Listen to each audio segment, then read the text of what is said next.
હું પટેલ મહેન્દ્રકુમાર કાંતિલાલ સુરેન્દ્રનગર રહું છું. સંજયભાઈ પટેલ જેઓ મહેસાણાના વતની છે, સુરતમાં શિક્ષક તરીકે આચાર્ય તરીકે નોકરી કરે છે સરકારી. એમને મેં માર્ચ મહિનામાં 97 લાખનો એક આરટીજીએસ કરી સ્વરાય એન્ટરપ્રાઇઝના નામથી એમને મેં પેમેન્ટ આપેલું. મને સોનાની આ બધી એમને વાત કરેલી, બુલિયનની આ બધી, અને મને કે તમને હું જૂન મહિનામાં પૈસા પાછા આપી દઈશ મહેન્દ્રભાઈ. મને એને ચેક આપેલો, ચેક પણ બીજી બેંકનો હતો. તો જ્યારે મેં 6/9/2024 એને મને જે ચેક આપ્યા હતા એ જોગમાયા એન્ટરપ્રાઇઝ નામના હતા. એ ચેક મેં ખાતામાં નાખ્યો હતો, એ ચેક રિટર્ન થયો છે.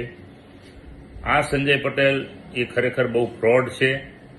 ગવર્નમેન્ટ નોકરી કરતો હોવા છતાં પણ જો આ પ્રકારનું એનું વર્તન હોય, આ પ્રકારનો એનો વ્યવહાર હોય અને લોકોના પૈસા ડૂબાડવાની જે એની નીતિ છે, તો મારા પૈસા પણ 97 લાખ રૂપિયા મારો ચેક રિટર્ન થયો છે.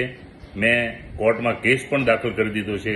તો ખરેખર આવા વ્યક્તિએથી તમામ લોકોએ ચેતવાની જરૂર છે અને કોર્ટ દ્વારા મને પણ મારું પેમેન્ટ પાછું મળી જાય એવી હું માન્ય કોર્ટને પણ વિનંતી કરું છું કે આવા વ્યક્તિને તમે આકરામાં સજા કરો. આ તો એક દેશનું કલંક છે, ગુજરાતનું કલંક છે. એક શિક્ષક તરીકે જો આવા પ્રકારનો વ્યવહાર કરતો હોય તો અયોગ્ય છે.